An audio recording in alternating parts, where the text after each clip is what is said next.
Episode 18. How could he? I felt his swampy, hot mouth move over my neck as I kicked my legs in vain. I could smell the stench off him: body odor, greasy hair, alcohol, burning in my nose as I kicked. He released my mouth and tried to force me to drink what I think was vodka, but I spit it back in his face. He slapped me and then pulled my blanket down. I screamed and struggled as my shirt came up, reaching out for anything I could. His sticky hands on my stomach, smacking his lips, no doubt wanting to do to my breasts what he did to my neck. He'd completely exposed me, and I felt his head, his hot breath, coming toward my stomach. I managed to knee him in the balls, making him sit up. I let out a yell, and in that second, I pulled my gun that lay beside my shoes, pointed it at his ribcage, and fired. The shot echoed. I heard Ray yell, "V!" from a distance. The flash in the dark left glares in my eyes. "V!" Ray yelled again. I screamed out of tension, shock as I crawled out from under him. The jingle of my fence went off again as Ray jumped my fence. Denny sat there, propped up by the shoulder against the wall. After I got onto my feet, I grabbed him by the hair with both hands, jerked his head hard, and flung him on the ground. He was struggling to breathe. I kicked him in the side and let out another yell, a deep, predatory yell. Rage poured out of me, perhaps mixed with betrayal, disappointment, the rage of being fooled. Why this one? Why? Ray rushed inside. "Are you okay? What the fuck?" It was so dark I only saw his outline against the light of the doorway. He could probably see even less than I could. I put my hand on the lantern switch. I hesitated. I did not want to see Denny dying on my floor. If I hovered my hand just a moment longer, I could postpone what came after, looking him in the eyes before finishing him off. How was any part of me holding on to possibilities? But as the light came on, a new reality washed over me. It wasn't him. At no point did I stop to feel relief. I just shifted from rage to an even deeper rage. I didn't know who he was. I'd maybe seen him around, but I didn't know him, or how the hell he knew of me. Pain forced his face to warp in different directions. He was breathing low, shallow breaths, struggling. "You got him in the lung," Ray said. I noticed his pants were already unzipped. A new, deeper level of rage kicked in, some kind of hellscape level of rage that could only churn on the surface of a dying star. Without hesitation, I pulled back and punted his balls into his stomach. I spit in his face and yelled again. He lay there like a fish, gasping. His arms reached out at nothing, wiping blood on everything in reach, including me. "Are you okay?" Ray asked again. Did he? I stared at this stranger, shifting weight from one foot to the other, wearing only my underwear and a tank top. Blood ran across my body and streaked down my bare legs. Ray grabbed me by the shoulders. "V, are you okay?" I looked Ray in the eyes, blood on my face, panting through my clenched teeth. I wanted to scream again. I blinked. "Where's your gun? Let's finish him off," he said, heading toward my bed. I looked down at that fish mouth, moving up and down, eyes looking around, frantic and terrified. "No," I said. Ray looked at me. "The knife. Where's my knife?" I knew where it was, but stood there thinking as Ray went to the other side of the room to get it. "Do you want me to?" he asked. I put my hand out for the knife.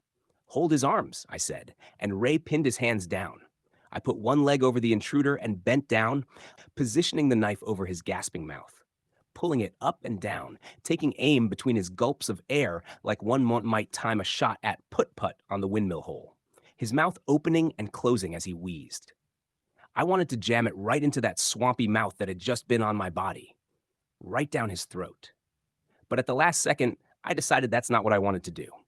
Instead, I moved the knife up. I carved deep into his forehead. I didn't stop until I felt the knife tip dragging on bone. Blood dripped down both sides of his head as he gasped deep and wiggled, but without strength to stop me. I carved the letters slowly and deep. R-A-P. I wiped the knife on my shirt and tossed it to the ground. "Let's drag him out," I said to Ray. "What the hell are you going to do with him?" he replied. "Just get him out of here," I said back, not clear to myself what the plan was. I took his legs and we dragged him. I unlocked the gate and dragged him out into the circle. Others stood in the circle or at their fences, looking on. I made eye contact with Carol as she put her hand over her mouth. Dave yelled, "V, are you okay?" as he fumbled with his lock in a panic. I looked at him, hunched over, hair stringy with sweat and blood, half covering my face, more predator than human. We dragged him down the lane. dragged him several roads out to one of the larger main crossroads, then dropped his legs. Still gasping, we had dragged him where everyone would see. Ray dropped his arms and looked at me. I looked at him, panting out of my mouth, still covered in blood, still in my underwear. I looked at this soon-to-be dead man's face. He had tears in his eyes and was growing purple. I punched him hard in the face, 3 or 5 times. I hit him so hard my knuckles throbbed. His tooth cut my knuckle, and the skin over his cheekbone burst open. I gave him another punch square in the forehead where he bled the most. Blood splattered. I felt his skin shift and rip from his skull as my fist slid to one side. I spit again into his wounds and his eyes, wiping my fist off on his shirt. I looked at Ray, who backed up and took a running kick at him, hitting him hard in the side. I heard ribs crack. Fucker. I checked his pockets, first his front, then his back, rolling him onto his side and letting him fall back down. I pulled out a small black wallet and a knife. I looked at them, then looked at him, who stared up at me, eyes half open. I slapped him open palm across the face extra hard one last time. The blood made the smacking sound extra loud. A few who were within earshot watched us, and as we turned to leave, they approached him. They wouldn't help him. They were only curious. He would lie there until he died. Then eventually someone would load him in a wagon and drag him to the ravine where we threw our shit and garbage. Episode 19, Rosy Cheeks. The sun was already rising, and Ray walked me back. I wiped my hands off on my hips before digging through the wallet. $40, I said, excited, then assessed a couple of keys hooked on a paperclip. V, are you okay? He asked again. It's his bad day, not mine, I said finally. He fucked his world up, not mine, I added, trying to convince myself. V, you just killed a man. Are you okay? He insisted again. He's not dead yet, I said, tracing the spots of blood in the dirt where we dragged him. Ray didn't know what to say. I didn't just kill him, I continued. I tortured him, kicked his ass, and humiliated him. You sure did. Ray laughed uneasily, shaking his head to play it cool. I didn't get a photo, I said. I'll go back and take one and post it to the dead list. You've done enough for one day. Ow, Ray replied. Just give me the photo later. I have unlimited data, I said. V, he laughed. I can spend a little data for this. No need, Ray. Don't waste it. I don't know why I was so focused on this. I was embarrassed. I didn't want this to be any further of a bother to him. By now we were at the circle and almost everyone was standing around. A flood of questions all at once. They shared recaps of what they heard and when. Multiple voices at once. I couldn't hear any of them. I left Ray standing there and rushed into my yard, locked my fence, and went inside. The questions of, are you okay? Switched to, is she okay? As they turned their focus on him. Call for me if I can help with anything. Anything. Even if you just want me to sit while you sleep, I heard him yell over the others. That thought embarrassed me. I hung my blanket up over the board that covered my doorway. The lantern was still on. I followed the blood trail to the dark puddle in the middle of the floor. I walked around it to sit on my bed, looking at it. There was blood on my wall too, spattering out with a perfect pinhole of light coming through the center. I wanted more blood. I wanted to stab him. I wanted his intestines drying on my fence. I hoped he was still alive, gasping. I hoped his personal hell would be reliving the last 20 minutes of his life, staring up me in fear and over and over again. My thoughts spiraled. I wondered who'd sent him. I looked at the dark stains on my dirt floor and wondered whose sick game it was to send him. What ratings it would be worth to do this to a person who never asked for any of this. Sadists. Did they expect this? Did they think their actor would lose his life today? Did they think I'd run back to their watching eyes for safety if they made it too dangerous here? I'd set them all on fire if I could, spit into the words I'd carve in their foreheads. I sat there, gently rocking, spiraling. After a while, I stood up and poured some water, tossed the bloody clothes to the floor and washed his blood off me. Washed my neck where he had slobbered. I kicked his ass, I reminded myself. He lost his life for licking the salt from my neck. He fucking died crossing the wrong woman. I'm the wrong fucking woman. We still needed to make our run today, soon, if we wanted to get everything done. I looked in the mirror, applied a little eyeliner, and pulled my hair back. Then an idea came to me. I took the still bloody tank top up from the ground, stared at the largest bloodstain before wetting it.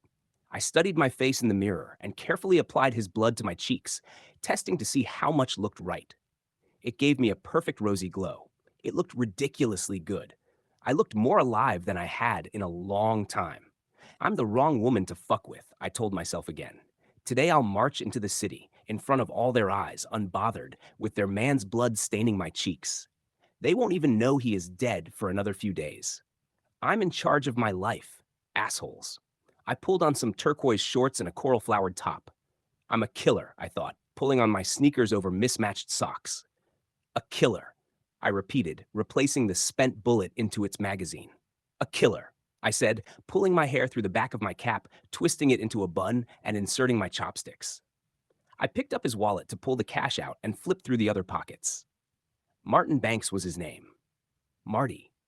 He had long, stringy blonde hair and beady brown eyes. I laughed at myself for a moment when I realized he had much longer hair than Denny. I should have noticed when a flashback of the entire moment came to me, pulling who I thought was Denny to the ground by the hair. My heart pounded. I walked down the way with my wagon and backpack. Dave looked up at me from his seat under his tarp. He started to get up, but I walked right by. I went up to Ray's fence at the end of the road and yelled out for him. He quickly opened his door. V, he said. You ready? I asked. He paused, then said, V, maybe we should wait until tomorrow. I'm ready now, I replied flatly. He came out and unlocked his fence to let me in. Let me get around real quick and we can go, he said, ushering me by the elbow to sit inside. He pulled a shirt over his thin, bony chest and pulled his hair back. He was ready to go in a matter of minutes. It took him longer to strap on his boots than anything else. We belted on our wagons, locked up, and left. Walking north with the morning still cool, the sun barely up, Ray kept trying to say something. You know, it's not about me at all, but that was pretty fucked up, even for me. How are you still going to do all this today? Ray asked. The same way I do it every time. I keep my head down, do what needs to be done, and give nothing they can use later, I replied. Ray didn't like that answer at all. We walked in silence. Bog was up. He let us pull our wagons in and handed me the key. We took his empty gas cans. There were a few cars gone already, but the one named Opportunity was still there. I walked over to that old, beautiful junker with no hood, and we got in.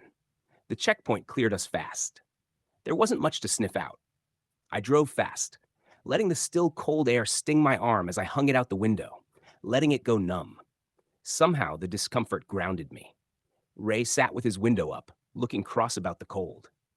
What's on the agenda today? Ray yelled over the wind. I thought we'd see if the thrift stores have any throwaways worth taking. Denny needs some more clothes, I yelled back. Good idea, he replied. I thought we'd do some panhandling too, and I have a shopping list, I said as I rolled up the window. The talk made it feel like a normal trip again as we pulled onto I-40. Oh, what are we having? Ray replied. More taco soup for one, I said, looking over with a smile. V, he replied, you need to talk about this. I don't, I said. I need to get past it. Can you at least tell me that he didn't hurt you? He asked. Ray, he didn't hurt me, I replied. After a long pause, he said, well, you look really good for someone who carved up a rapist this morning. With my cheeks still rosy, I smiled.